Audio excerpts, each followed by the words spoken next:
Ópera prima: espacio de diálogo para visibilizar los textos dramáticos escritos por la primera promoción egresada del Programa de Formación en Dramaturgia de Didascalia, dando continuidad a una línea constante que, como los del quinto piso, hemos mantenido en nuestro trabajo: posicionar el texto dramático y su voz autoral. Rastro urbano: Fátima Argueta Chicas. Noche oscura. Suenan pasos de taconeo apresurados y una respiración agitada. La lámpara de un poste da una luz intermitente hasta encenderse totalmente. La calle, iluminada, por su apariencia, despierta una sensación de que no hace mucho fue testigo de un enfrentamiento. Se enciende la luz de la sala de una casa sencilla. Hay un sillón viejo con forro floreado algo desgastado y una mesita con pequeños retratos y adornos de baby showers, bodas y 15 años. En la calle, Estela, con vestido verde botella, lleva un ramo de flores. Camina con la molestia de una piedra en su zapato. Se detiene, saca la piedra, lee un papel que lleva en la mano, busca por todos lados. Al mismo tiempo, en la sala, Abigail, sencilla y demacrada, ubica una mesa, sacude con un mantel el sillón, limpia y ordena la sala. A la vez, Estela, en la calle, saca el celular del bolsillo para ubicarse y sigue buscando un poco temerosa en los alrededores. Desanimada, retrocede unos cuantos pasos e inicia una batalla con ella misma sobre decidir si avanzar o regresar. Abigail coloca el mantel sobre la mesa, sale de la sala, regresa con unos arreglos de flores plásticos, algunas cadenillas, las acomoda, enciende la televisión en el canal de las noticias, sale de la sala. En el mismo momento, Estela mira fijamente el camino por el que llegó. Luego ve sus manos temblorosas, saca de su bolso un frasco, toma una pastilla, se detiene a respirar un instante. En la casa, Abigail entra de nuevo a la sala con una corona de flores plásticas que tiene el retrato de Susana. Coloca la corona en el centro del altar. Imperceptibles para Estela, se suman tras ella los pasos acelerados de otra persona que corre en la calle. Ella nota que el temblor de sus manos se detiene. Respira y continúa buscando. La luz del camino se hace más tenue. Los pasos se escuchan cada vez más cerca de ella. Ahora puede percibir que algo está a punto de pasar. Se mantiene alerta. Abigail se sienta en el sillón y sube el volumen del televisor. Voz de la presentadora. Al regresar, veremos una nota de nuestro compañero Ernesto Cornejo que nos informa lo que está pasando en la colonia Florencia en su tercer día con toque de queda. Manténgase en nuestra sintonía. Volvemos en minutos. Suena cortina de cierre del noticiero. Abigail le baja el volumen al televisor. Papi, Miriam, ya van a decir algo. Ernesto con un trago en la mano. La misma mierda de siempre, nunca dicen nada nuevo. Miriam, tráeme una silla, ve. Miriam lleva una silla plástica. Mire, pa, ya debería dejar de tomar. En cualquier momento traen a mi mamá y usted, Ernesto. ¿Y yo qué, ah? ¿Yo qué? Silencio. Él le arrebata la silla a Miriam, quien mantiene la cabeza abajo y toma asiento junto a Abigail. Él regresa su mirada al televisor y mantiene una actitud prepotente. Ernesto, ¿cuál es el puto problema? Digo yo, si estoy en mi casa. Se escucha la explosión de un transformador de luz. La casa a oscuras. En la penumbra, unas manos sujetan a Estela hacia la oscuridad. Desaparece. Las flores quedan en la calle. Silencio breve. Luces de patrulla. A lo lejos se escucha una advertencia por un megáfono descompuesto. La luz de la luna revela la sombra de una pareja caminando deprisa. Es Estela, guiada por un hombre que viste sudadera y pantalón oscuro con unos zapatos desgastados. Él mira ansiosamente a todos lados. Ella no opone resistencia. Se detienen frente a una puerta de lámina lisa. Ella mira fijamente la puerta. Juan, en tono de preocupación. ¿Qué espera? ¿Por qué no toca? Estela respira profundamente. Toca la puerta. El megáfono suena mucho mejor ahora. Abigail responde desde el interior de la casa. Así inicia el texto Rastro Urbano de la autora Fátima Argueta Chicas. Vamos a conocer un poco de la reseña de vida de Fátima para luego conversar con ella. Fátima nació el 12 de mayo de 1991 en Santiago de María, Usulután, titiritera, actriz, constructora y manipuladora de muñecos para teatro y televisión, estudiante en Ciencias de la Educación de la Universidad de El Salvador, actualmente miembro de la colectividad artística Mala Hierba, creativa, imaginativa, inventista y persuasiva. En rebeldía contra el sistema opresor, busca mostrar realidades diversas que busquen una cultura transformadora y liberadora para las generaciones presentes y futuras. Sus experiencias formativas inician en el teatro universitario, talleres autogestionados, intercambios con otras y otros artistas, así como de forma autodidacta. Su obra Rastro Urbano es resultado de un proceso de formación en el taller permanente de escritura dramática Didascalia. Su sueño más bonito es seguir aprendiendo y compartiendo amor, arte, rebeldía y fuerza. Así presentamos en este momento, en este espacio, a Fátima Argueta Chicas, a quien antes de Didascalia personalmente yo no tenía el gusto de conocer.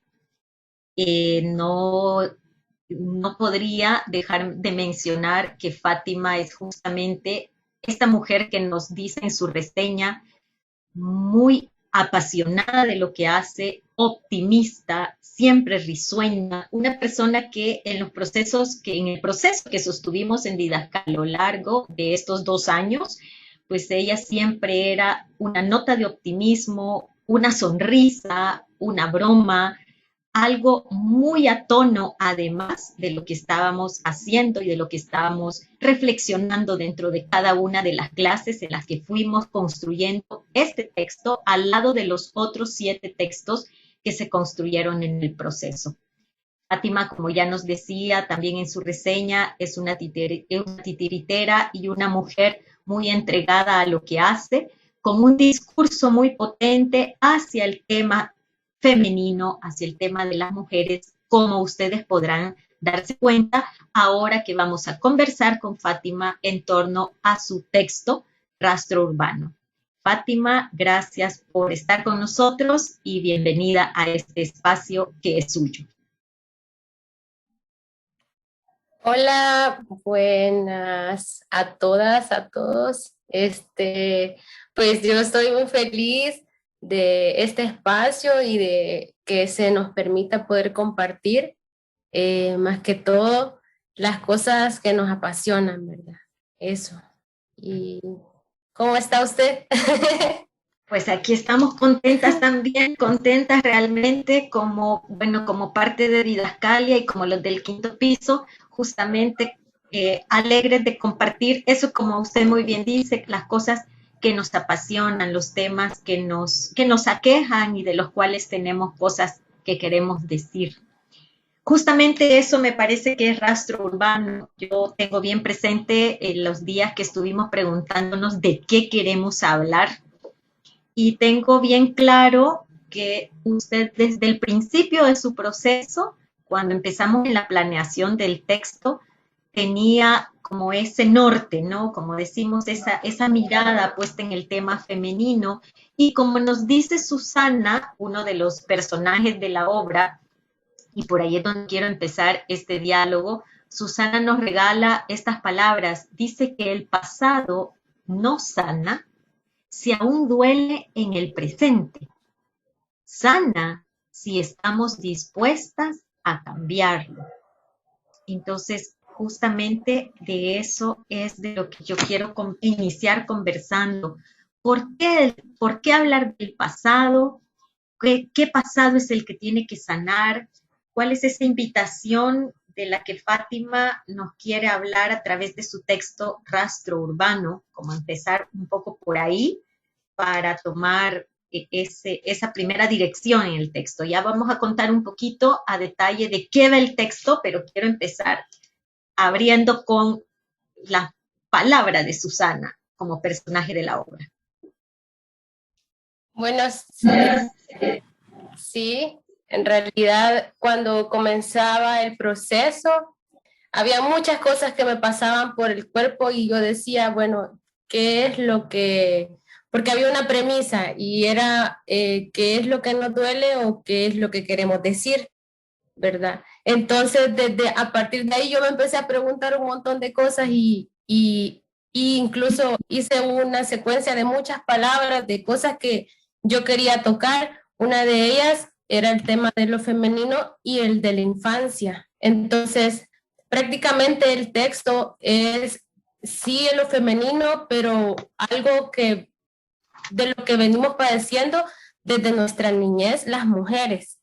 Entonces, creo que lo que tiene que sanar en ocasiones, y creo que en el texto está, es esa infancia que ha sido una infancia en alguna medida, en algunos casos, no estoy diciendo, no quiero generalizar con el tema, pero por eso mismo también es preciso el contexto en el que está la obra, que no es un contexto de una persona privilegiada que tenga una mujer o una niña que crezca en una infancia privilegiada con diferentes factores en los que no conoce de violencia y todo eso, pero el contexto en el que se desarrolla y en el contexto en el que de alguna manera también yo he crecido es ese contexto de violencia, ¿verdad? Ese contexto de donde las mujeres y desde que somos niñas venimos acarreando toda estas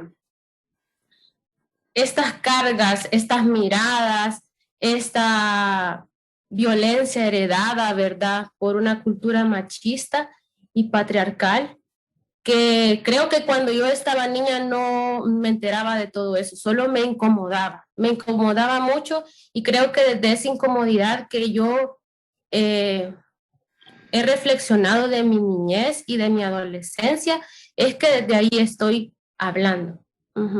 Y ahora que soy una mujer adulta, veo que es muy importante que si yo voy a tener un discurso, que si yo voy a hablar sobre algo, pues tengo que hablar de algo que también yo me lo he pensado y que yo estoy, está en mi vivencia, pues, está en mi vivencia. Porque a veces siento que también hablar de algo que no lo entiendo, que no lo he vivido, pues se me haría más difícil, ¿verdad?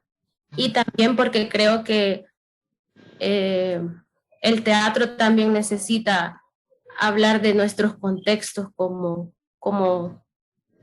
El Salvador, como el contexto colonias, el contexto barrios, pues es donde yo he crecido y es por eso que por ahí va esto del tema. Y sí, hay muchas cosas con respecto a las mujeres de esta obra, que cada una y cada uno de los personajes habla desde una emoción o algo o una sensación bien particular, y esas cosas son precisamente los que nos marcan en la infancia y a las niñas también, que es cuál ha sido la emoción que más hemos aprendido a desarrollar o con la que nos hemos protegido desde nuestra niñez, que puede ser el miedo en algunos personajes, en otras puede ser el enojo, en otras puede ser la culpa, y así diferentes personajes vienen y se presentan ante los demás desde esas sensaciones, desde eso que precisamente nos sana, porque el pasado en el pasado se construyó esta situación, esta emoción, este trastorno, y lo seguimos reproduciendo en el presente. Entonces, las cosas, como dice Susana, que es un personaje, se haciendo spoiler, es un personaje que jamás la vamos a ver, es un personaje que ya no está en la obra, pero que al final es ella la que está manejando, es ella es la titiritera, digo yo, de toda esta historia. Susana es la titiritera que está manipulando todos los hilos de esta historia a través de todo lo que deja, de todo lo que, a pesar de ser una mujer muy sencilla, tenía unos conocimientos sencillos pero fuertes. Sí, es interesante, Fátima, y no puedo dejar de relacionarlo con Fátima, la tiritera, ¿verdad? Con mucho trabajo para la infancia, justamente porque cuando pensamos en la infancia, pensamos casi siempre que queremos comunicar temas felices. Y en esta obra, lo que usted está haciendo justamente dice, bueno, quiero proponer que debemos sanar esas heridas que vienen con nosotras desde la infancia. Eso nos está diciendo como por sí mismo que crecemos en una infancia que nos hiere y que nos fractura desde entonces, y como mujeres atravesamos la vida cargando esas heridas que no nos dejan vivir a plenitud, por decirlo así. Pero entonces creo que es un tema interesante para reflexionarlo desde ahí, no la infancia ideal, ¿verdad? Sino la infancia real que muchas veces nos toca vivir, nos toca afrontar y reconstruirnos en el camino como mujeres. Hay otra cosa que me llama la atención y que usted lo acaba de mencionar, ¿verdad? Hablar de las colonias, de los barrios. Justamente la obra se llama Rastro Urbano. Desde el título de la obra, Fátima nos plantea en un espacio urbano. Vamos a contar un poquito así brevemente de qué va la obra, sin llegar a contar pues en qué termina, ¿verdad? Pero sí, Fátima ya nos dice en la parte que ya escuchamos del texto que estamos en la colonia Florencia, una colonia que nos está diciendo que está siendo atravesada por un toque de queda, y en esa colonia está la familia. Toda la obra circunda alrededor de una familia, las mujeres y los hombres que de una u otra manera están vinculadas con esa familia, mientras se convierte en una noche de espera de la llegada de Susana, quien, como dijo Fátima hace un ratito, ya no está en vida. Entonces, en esa larga noche de espera, con el día sucesivo, se va a dar todo, ¿verdad? En un ambiente urbano que podemos reconocer como parte de la realidad del contexto salvadoreño actual. Entonces, justamente por ahí yo quería también que nos hablara un poquito, Fátima, de por qué elige hablar de este reflejo de la violencia en un contexto urbano en este momento, en este país. ¿Cómo llega a seleccionar el tema, la unión de temas, mujeres, violencia, urbano? Estos tres elementos en este momento, en este país. Bueno, pues como le decía antes, primero es por una cuestión de vida, de donde yo he crecido, y creo que en el proceso cuando estábamos, al principio yo quería irme por una zona más rural, por lo rural, pero después cuando yo estaba escribiendo y me daba cuenta de las cosas que estaban pasando y también de las cosas que yo quería decir, es que no me daba porque realmente hay muchas cosas acá que no se quieren decir, que no se quieren tocar, ¿verdad? Y quizás, y siempre me lo digo, quizás no lo esté haciendo de la manera que tenga que hacerlo, o quizás sí, no sé, pero precisamente lo pongo acá porque cuando estaba encerrada en la cuarentena, prácticamente ya tenía definido que iba a ser en lo urbano, pero todas las cosas que estuvimos viendo en el contexto en el que nos estábamos,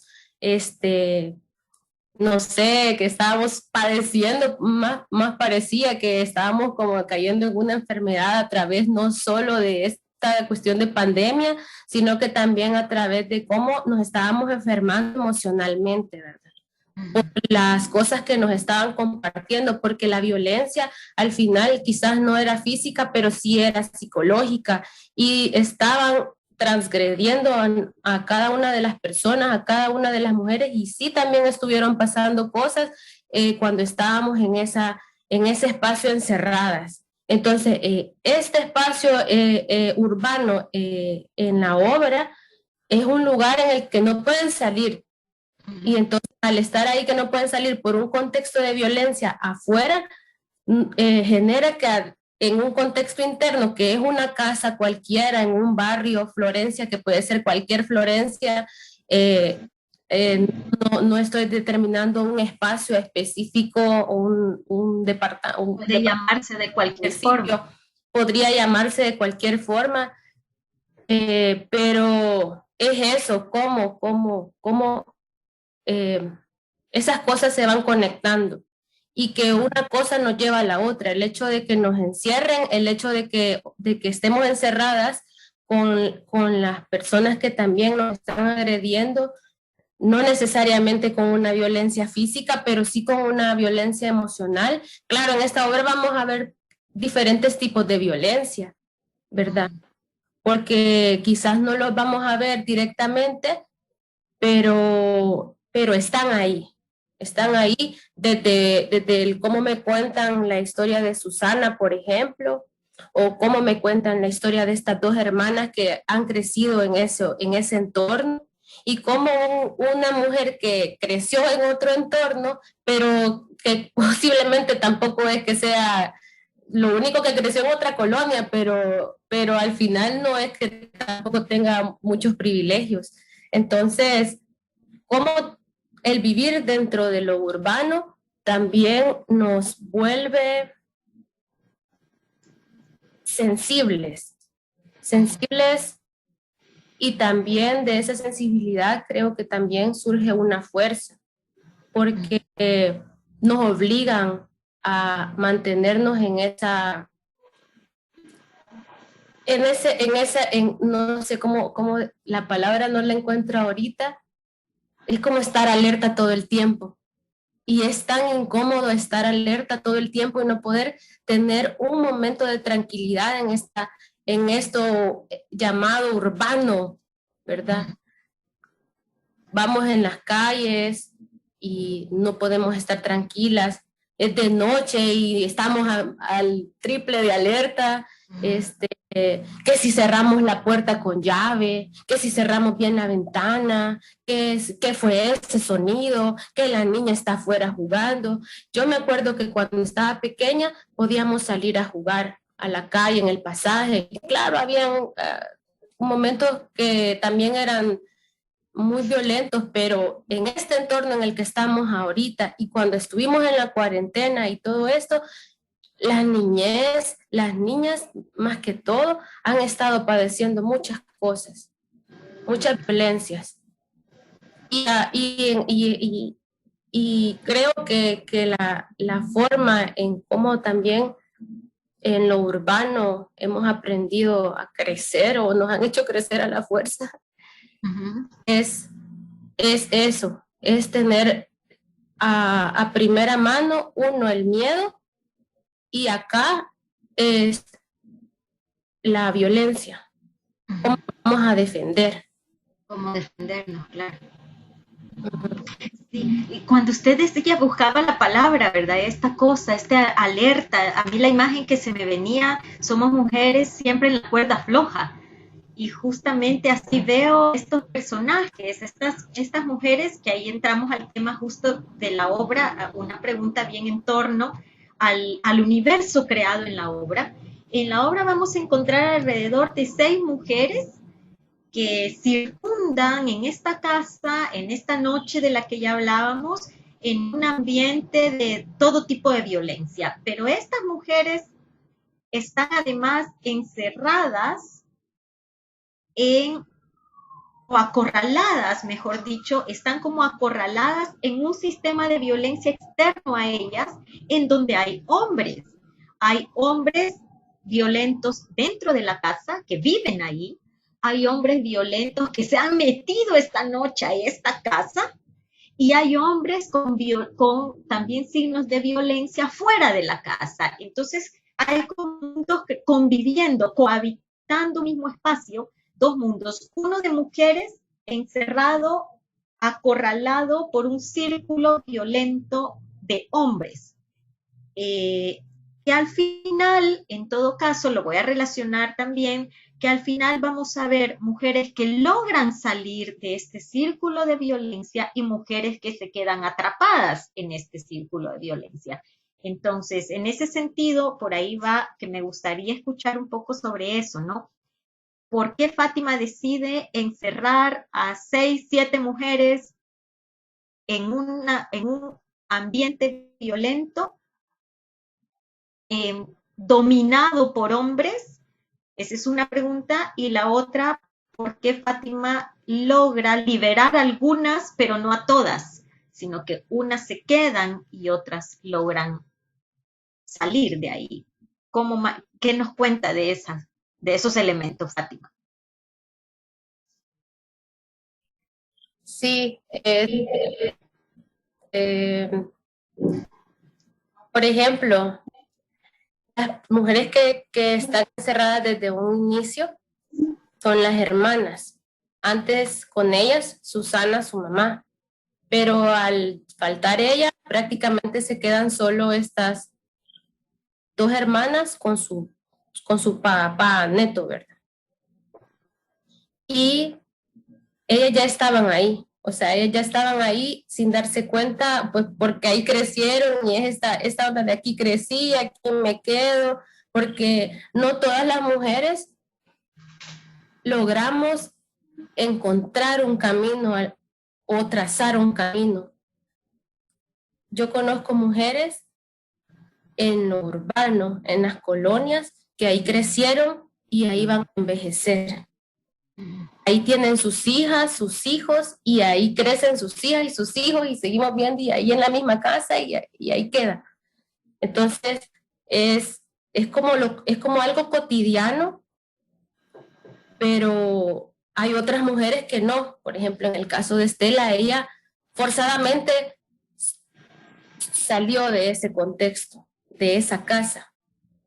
Claro, al estar en un toque de queda, estas mujeres están prácticamente encerradas ahí sin poder salir de su casa. Pero hay otras mujeres que están encerradas en la colonia, no en la casa. Y pueden llegar a la casa, que es a la vela y todo esto. Pero creo que también aquí hay una valoración de lo transgeneracional. ¿Quiénes son las que se salvan? Son las mujeres jóvenes. ¿Y quiénes son las que se quedan? Son las mujeres que ya tienen una edad avanzada y dan el todo por salvar a esa juventud, que será quien se va a salvar, quien será quien va a sanar el pasado para poder construir otro presente.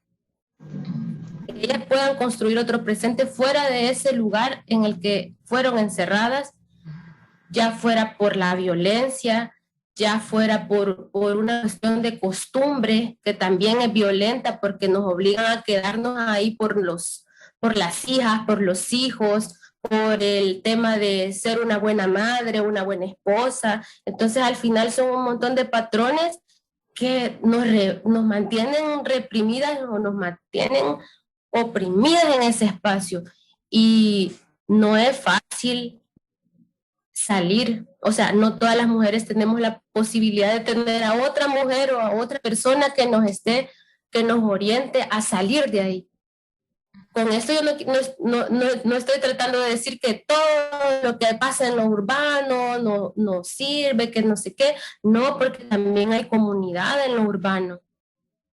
La vecina, la vecina con el vecino, hay a veces unos lazos entre las mujeres vecinas, así como también a veces no hay lazos y hay desacuerdos.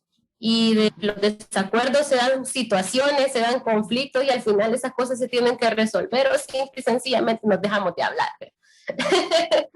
Entonces, no sé, a mí me parece poder llevar todas esas cosas al texto y que prima eso, pues esa sería como la respuesta, prima lo transgeneracional que hay y que las mujeres que se quedan, no quiere decir que se quedan ahí a seguir sufriendo, porque el hecho de haber hecho lo que hicieron por estas mujeres jóvenes, quiere decir que ellas ya no son las mismas mujeres que estaban ahí, ya no son las mismas, se quedan ahí, pero no se quedan como las mismas mujeres, porque ya tomaron algo en sus manos, ya tomaron un valor, ya pudieron romper con un miedo y había algo que cuando estábamos en las clases, yo le decía, es que esta guerra no es de nosotras, esta guerra en lo urbano, esta guerra entre hombres, esta cuestión de violencia, por ejemplo, en el tema de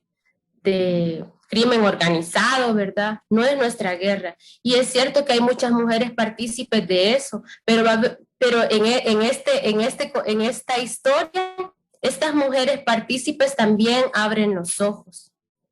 También se dan cuenta que no son parte de la guerra de hombres, que ellas tienen que liderar o tienen que llevar su propia lucha, que al final quizás es una pizquita, no es una gran lucha, solo es salvar 3 mujeres jóvenes de una casa, pero con eso estas mujeres están logrando algo inmensamente grande, están salvando 3 vidas.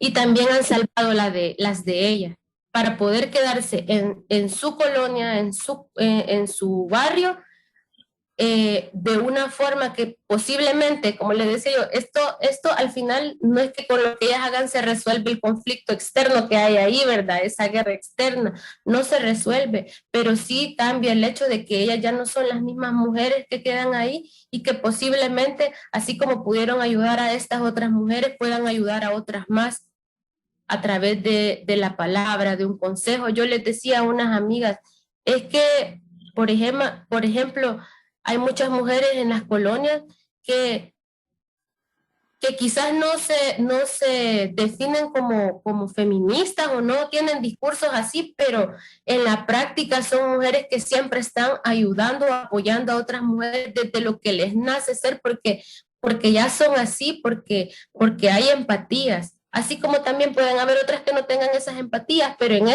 esta historia estamos rescatando, estamos viendo el valor de estas mujeres que desde su propia razón de ser encuentran ese momento para poder ser quienes salven, quienes sanen o quienes ayuden a sanar, aunque quizás ellas mismas no logren sanarlo todo, pero sí ayudan a que esta otra generación pueda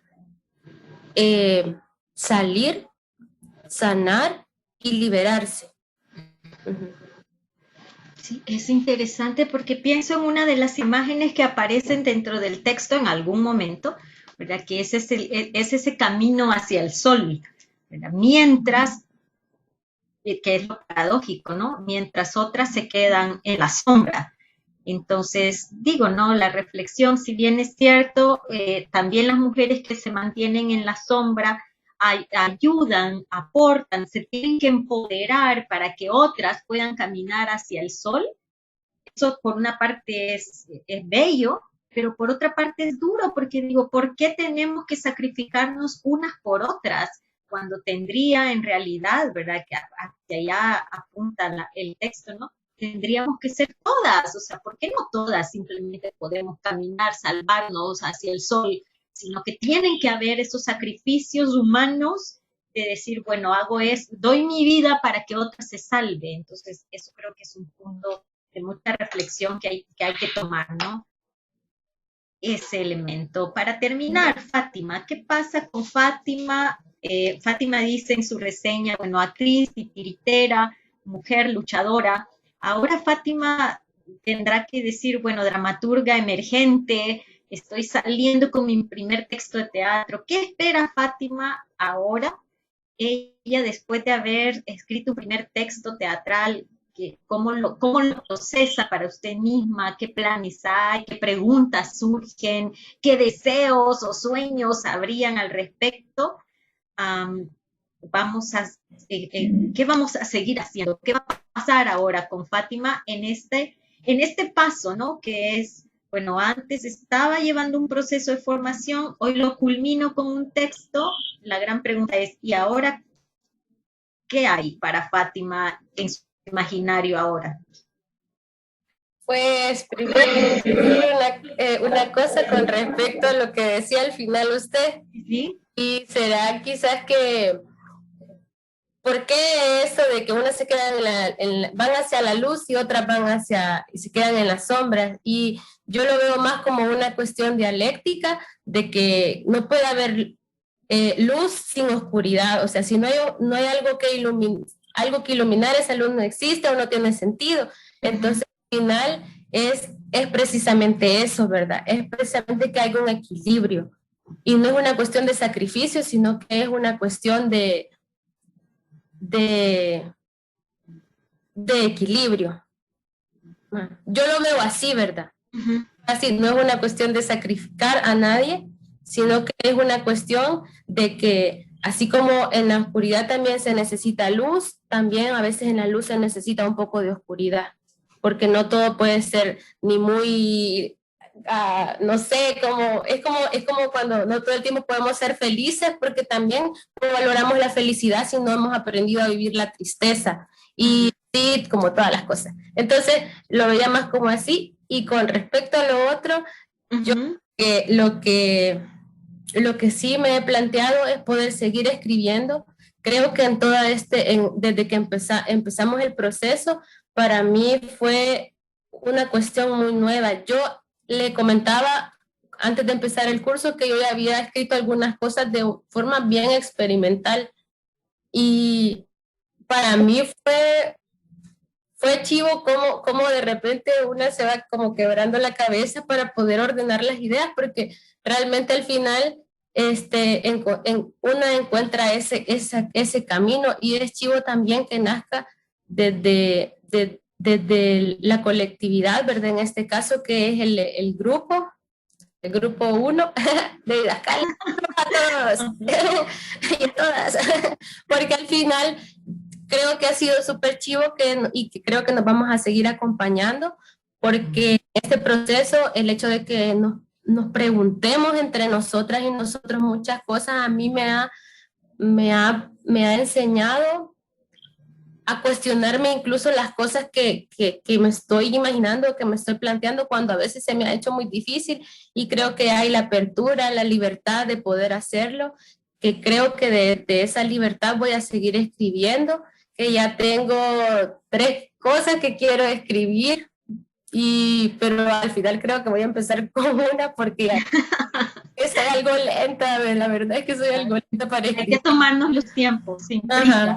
Pero sí, hay 3 cosas que quiero escribir. También planteaba que quería escribir de cero una obra con títeres, que no podría faltar para las malas hierbas. También la piches. Pues eso, seguir escribiendo desde lo que yo quiera escribir, porque siento esa necesidad de hacerlo, porque escribir sin esa necesidad para mí no tiene sentido, así como todas las otras cosas, que si yo voy a hacer un títere o una títere, tiene que tener una razón de ser, ¿verdad? Y también estoy dispuesta a equivocarme, o a que me digan, mira, eso, no sirve, o no importa, porque al final es mi proceso de aprendizaje. Estoy orgullosa de decir que he aprendido y que también he desaprendido cosas, y que desde esas posibilidades de conocer mi propia forma de aprender, desde ahí también es como recibo estos aprendizajes nuevos, como recibo los cuestionamientos de mis compañeras y mis compañeros, y de las demás personas que van a venir cuando ya surge este texto. Así que estoy preparada, estoy preparada. A ver qué sale. Qué bueno, Fátima. Sí, me encanta saber eso, ¿verdad? Que ya están ahí, la idea es eso, Didascalia eso quiere también, sembrarnos esa semillita y que las ideas, la necesidad de decir cosas siga ahí, que bueno, me alegra un montón, 3 ideas que andan rondando, claro que una por una, su tiempo, hay que tomarse el tiempo. Me imaginaba que no podía faltar algo para títeres, desde luego, y sí, hemos valorado mucho ese trabajo en colectividad del que usted habla. Creo que eso ha sido fundamental en este proceso y por supuesto usted ha sido parte indiscutible de esa colectividad con sus preguntas, sus comentarios, sus alegrías, todo ese, porque todo cuenta, ¿verdad? Todo suma, suman nuestras preguntas, suman nuestras propuestas y suma nuestra manera de ser ya de cada quien y en este caso el optimismo que nunca falta en usted, lo agradece un montón este proceso.